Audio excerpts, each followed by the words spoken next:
From ITN, the ITV Nightly News with Dermot Monahan. Good evening. The TV personality Jill Dando, who as Crime Watch presenter helped to send dozens of criminals to jail, was murdered on her own doorstep today. She was killed by a single gunshot to her head. Tonight, the mystery over her death deepened with speculation that the killing may have been revenge for her anti-crime work. She was attacked at her home in Fulham in West London. A man was seen hurrying away. Paul Davis reports. In Fulham this evening, police erected a screen around the doorstep where Jill Dando was murdered. Forensic officers searching for any evidence that might lead them to the person who took her life with a single shot to the head. It's believed the murderer was waiting as the television presenter returned to the quiet street where she lived at around 11:30 this morning. Neighbours heard her screams but were unable to help her. I did hear commotion, but at the particular time I didn't think that the commotion was... What did you hear? I heard the scream. Neighbours have told the police they saw a tall white man running away from the scene of the attack. At this early stage, is he your principal lead?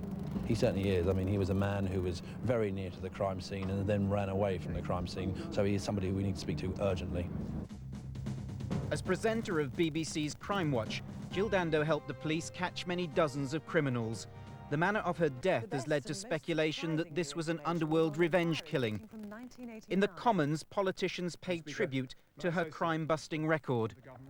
She had done a huge amount, personally, in the fight against crime by her role, not least in Crime Watch UK, and therefore this makes her death all the more poignant. Jill Dando's face appears on the front of the current Radio Times. Friends and colleagues at the BBC expressed their shock. Everybody knew Jill. Her public and her private personas were exactly the same. She really was a warm and lovable person. She had no side to her. She wasn't a prima donna. BBC journalists found themselves reporting on the death of a friend. It's rare that a reporter can say that a murder victim was the kind of woman who had no enemies. I can say that about Jill Dando. Tonight in Fulham, the screens still cover the house where Jill Dando lived and died. While police are refusing to speculate on a motive for this killing, detectives confirm that Jill Dando in the past complained of being followed by a stalker. They also point out that anyone responsible for solving so many crimes may have created enemies in the process. Paul Davis, ITN, West London. Jill Dando, who was 37, was going to marry a doctor later this year. He said tonight he was totally devastated. Colleagues are also mourning her, and the Queen was said to be shocked and saddened by the death of a very popular presenter. ITN's Katie Derham reports. Arriving at the National Television Awards just a few months ago, Jill Dando demonstrated why she was so popular.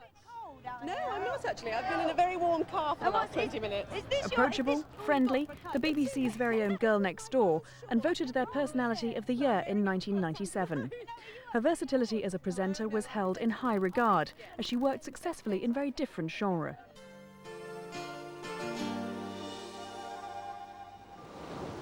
Yes, I definitely recognise this place, but was it the suntan, the chocolate, or the rum commercial they made here? Since 1992, she travelled the world presenting the holiday programme, becoming a household name in the process. She had recently announced, though, that 7 years was enough and that she wanted to spend more time at home. There were several... And then there was Crime Watch. Some have actually helped to relive the events in our reconstruction. The location... It was a programme she was always very proud to work on. Many have commented today that it is bitterly ironic that she should now be the victim of crime herself. Her colleagues on the programme still can't quite take it in. When people die, so often we hear people saying the obituary thing, saying just pleasantries about them, even though there was something which is, we're just not talking about, which was the other side of them. There wasn't another side of Jill. She was, as I say, if anything, better, nicer, more modest, more dignified, cleverer than anybody saw and took for obvious. First and foremost a journalist, she started on her local paper 20 years ago and then moved into local television news. Good evening. Urgent talks have been taking place at an Exeter bank this afternoon over the future of the Brixham and Torbay Fish Cooperative. But it wasn't long before national television beckoned. In 1988, she was snapped up by BBC News to quickly become a regular newsreader. Here's just one story this morning, the dramatic end of the Gorbachev era in the Soviet Union. One of her fellow newsreaders paid tribute on an ITV special programme earlier this evening. Well, we felt in many ways, Trev, that there was an empty chair beside us because Jill had shared so many bulletins with me and my colleagues on the programme. And there was, in a sense, an air of unreality about it all. Jill was loved, I think, by the viewers more than almost anybody I know. She got an extraordinary response wherever she went. She was a star, but without being a star, if you know what I mean. She was a very natural person. And I think this news will shock the nation. I think it really will. She's a very beautiful, elegant woman, and very responsible and mature and a real lady. There aren't many ladies left, are there? She was one. Jill Dando had at last found happiness in her personal life. After a number of well-documented broken romances, she announced her engagement in February. Her fiancé, Dr. Alan Farthing, this evening said he was unable to comprehend what had happened.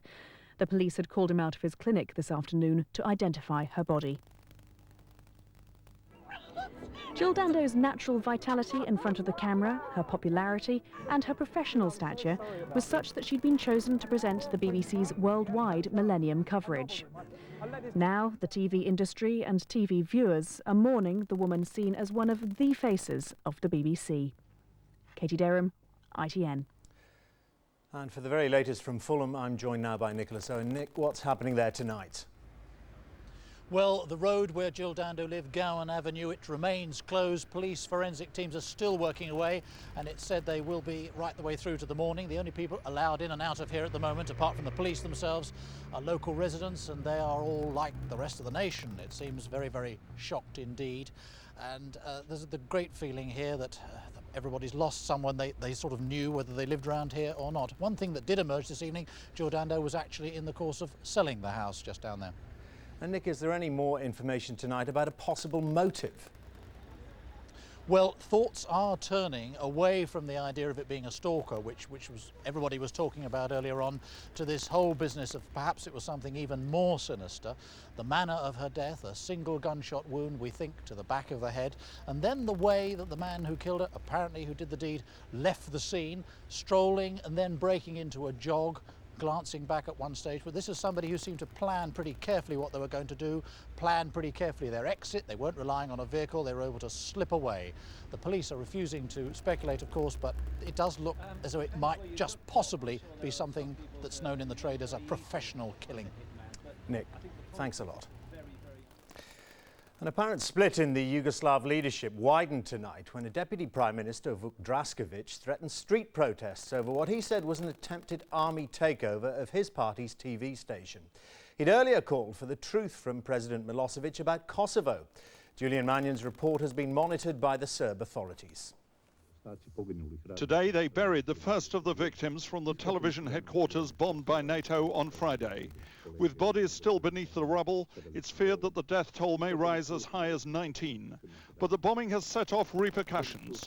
Tonight, the Deputy Prime Minister Vuk Drašković called a dramatic press conference to announce that the army is trying to take control of a small TV station belonging to his political party. Drašković, who led the mass protests of 1977, told me that if the army doesn't get out, he will call his supporters into the streets. I hope this decision of the army is against the wish of Mr. Milosevic. In the case Mr. Milosevic supports that, we will enter the streets and demonstrate in the streets against this anti-democratic decision. Friday's bombing of the television headquarters has for the first time destabilized the Serbian power structure. President Milosevic now needs control of the remaining broadcasting centers. The Deputy Prime Minister Vuk Drašković, a former leader of the opposition, is determined to hold on to his part of it. The coming hours will decide if Milosevic can contain this situation or whether it will spill over and damage his war effort. Julian Mannion, ITN, Belgrade. NATO bombs have destroyed the remaining bridge over the River Danube in Yugoslavia's second city, Novi Sad.